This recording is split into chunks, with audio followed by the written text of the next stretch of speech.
There's a lot of different components that go into making the kind of photography that I make, and there's a lot of different tools that I utilize to make the kind of effects that you guys can see in my photos and in my photography in general. And one of those tools that I love to use are lens filters. So in today's video, I'm gonna be going through my lens filter collection and showing you guys what lens filters I like to use and why I use them and what kind of effect you guys can expect from them. So laid in front of me are all of the lens filters that I like to use routinely. In this video, these are going to be my photo specific lens filters. Obviously, these don't only have to be used for photos, they can be used for videos as well. And some of them are actually better for video than they are for photo, and I'll kind of talk a little bit more about that when I get to that point. But before we start this video, make sure to subscribe and like, as always. It really does help this channel grow. We just hit 4,000 subscribers, which is awesome. Thank you to every single one of you that has subscribed, and thank you to everyone that likes these videos. While you're liking the video, make sure to go ahead and also drop a comment so the algorithm can push my videos to new viewers and so the channel can keep on growing at the pace that it's growing. I appreciate every single one of you, and with that being said, let's go ahead and jump right into the video. So I'm gonna go ahead and start off with my first filter.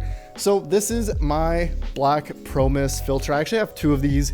The reason this one's a little bit thicker is because this one's actually like merged together with another one. I haven't been able to pry it off, so I just kind of, it's stuck like this. So my Pro Mist has just like fused together with my UV filter. So this is kind of one of the reasons you should be careful about screwing filters onto other filters. Sometimes they can get stuck to each other like this, and I haven't had much luck getting this apart. So if you guys know how to pry your filters, let me know in the comment section.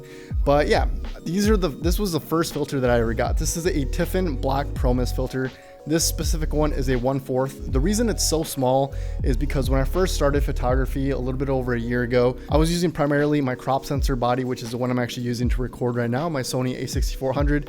And for my Sony a6400, I had a Sigma 30mm 1.4, and the Sigma 30mm 1.4 crop sensor version is pretty small.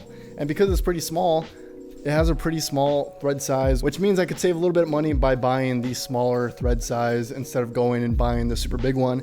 Because at the time I only had that lens and I only had a couple of other lenses and they were all the same thread size. But yeah, this was my first lens filter. This was the original filter that I actually used. It's what kind of got me into doing the whole dreamy aesthetic. I have the 1/4 Pro Mist and I have the 1/2 Pro Mist. I primarily used the 1/4 because the 1/2 is actually a lot stronger than you would think it is, and I used it for the good majority of the last year. So it wasn't until recently that I started using other filters. The reason for that is just because I never really had a need to upgrade my Pro Mist. It did what I wanted it to do, and it did it pretty well. And it wasn't until recently that brands started reaching out to me and giving me filters to try out, and I've since then fallen in love with them. But I'll kind of talk a little bit about that as I get to it. But yeah, that was my first filter. It is what I use to get that dreamy effect. I don't actually use them anymore because, like I said, I upgraded my lenses, and with that came the time to upgrade my filters, and I needed to get a bigger filter, and I'll show you guys what I replaced it with in a second. So what I replaced my Pro Mist filter with, what I replaced these with, was actually this filter right here. So this is the Dreamfx Prismfx filter, and it's essentially the exact same thing. It is a diffusion filter, and what it does is it just blooms the highlights. Now, there is a little bit of a difference between the Pro Mist and the Dreamfx. The Dreamfx blooms the entire image, so you do get a little bit of bloom everywhere. It's not just in the highlights. I feel like the Pro Mist does a better job localizing it to just the highlights, whereas the Prismfx Dreamfx filter blooms the entire image, and it just makes it look a little bit dreamier, which if that's what you're trying to go for, perfect. If that isn't, then you might want to actually get the Pro Mist. I will be making a video of the differences between the two, but just know right now that there are slight differences and you will be able to notice it, so don't think that they're exactly the same. But if you guys have been liking my recent work, it's because of this guy.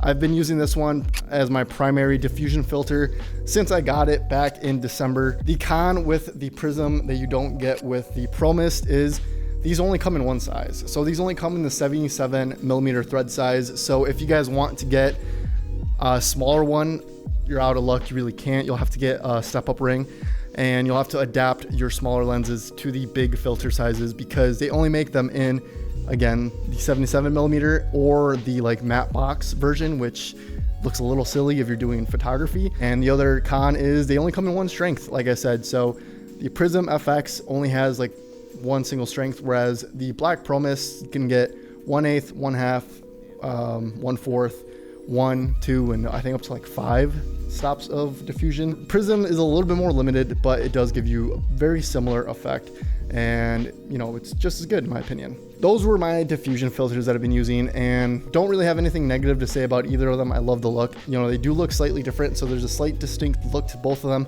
but they are both very good in my opinion. Now let's get to some of the more fun filters that I use that you guys have seen me use.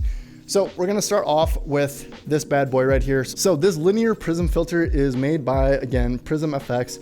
Although I do like it, this one and the Kaleidoscope, which I'll talk about in a second, they're very, very specific. So what I mean by that is these aren't gonna live on your lenses, right? The Prismfx, the DreamFX filter, and like the ProMist, those can stay on your lens all day, all night. You know, they're very subtle effects. These, however, this is a very, very strong effect. Basically what it does is it takes your image and it splits it into 5 different little images within the same frame. And some people like it, some people don't. It's a very specific look, and you're probably not gonna be using it for a lot of your photography. If you do landscape photography, probably not gonna use it. If you do like family portraits, probably not gonna use it. If you do like car photography, probably not gonna use it. These are very specific and give you a very specific look. So if it's not a look that you're directly going for, probably don't want to go out and buy it. If you're doing more video type of content, this might actually be a good investment, because I can see this being used for like music videos to spice up a music video scene. I can see it being used for, you know, a bunch more things in the video world than I can in the photography world, because the only downside with these is each single picture that you will see with this filter on will kind of look the exact same, because there's, you know, you're very cornered into what you can do with it. It's a very specific look, and because anyone can go and buy it, a lot of people can replicate the exact same look, and a lot of photos will look the same. So it's going to be really hard to stand out using this filter when so many other people can get it. And sometimes it works and sometimes it doesn't, and you just kind of have to accept it. Now let's move on to the next filter, which is in the same kind of boat. This is the Kaleidoscope filter by Prismfx. It's the same kind of situation where it's a very specific look. It's a very strong look. You're not going to put this on your you're not going to put this on your lens and not notice it. You will notice it immediately. And that may be a good or bad thing depending on who you ask, because it is a really cool filter and it is a really cool effect. But again, anyone can go and purchase this and get the exact same effect as you. So you kind of have to use it more creatively, and it forces you to do cooler things, but it also kind of limits you with what you can do.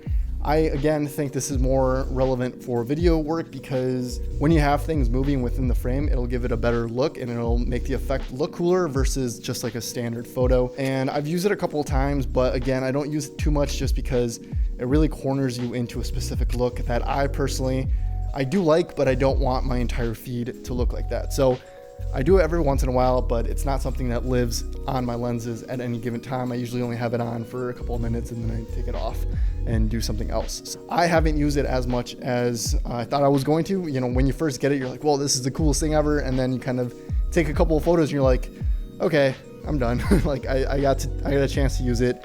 I don't want to use it that much anymore. Moving on to the next filter in line is this bad boy right here. So this is the blue streak effect filter.